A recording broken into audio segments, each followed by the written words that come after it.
So we have here the digital output. So ito yung capacity or capability ng Arduino natin to send an output voltage. So to better understand this, let's get our Tinkercad. Kuha tayo ng isang Arduino Uno R3 and punta tayo sa code. Switch tayo into text coding. Yan. Ito yung default code, no, pag kuha natin ng Arduino. Let's delete this first. Okay.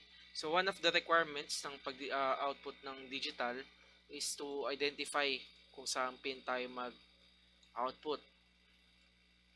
So meron tayong 2 up to 13, but we can also use this A0 to A5. So punta tayo kay pin number 8.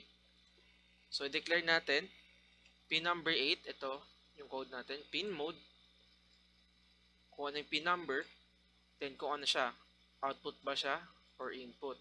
So ngayon, output yung gagawin natin. Then, to send an output voltage, ito yung program for that. So digital write, kung anong pin number yung lalagyan natin, lagyan natin ng high. So before natin i-run yung code, measure muna natin yung voltage. So get tayo ng multimeter dun sa pin number 8 natin.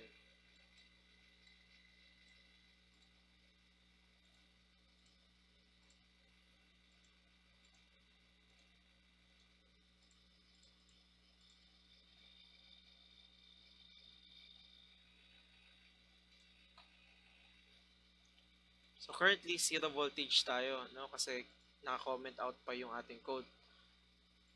Let's try to uncomment this and then i-run natin.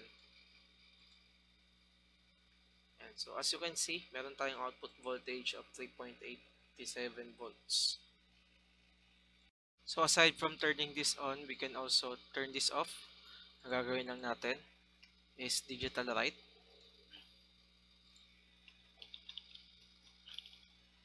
Yung pin number and then yung state.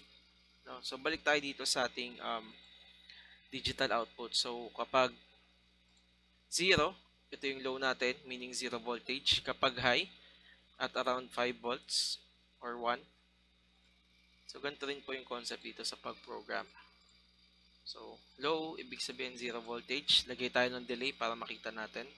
So delay tayo ng 1000 millisecond or 1 second.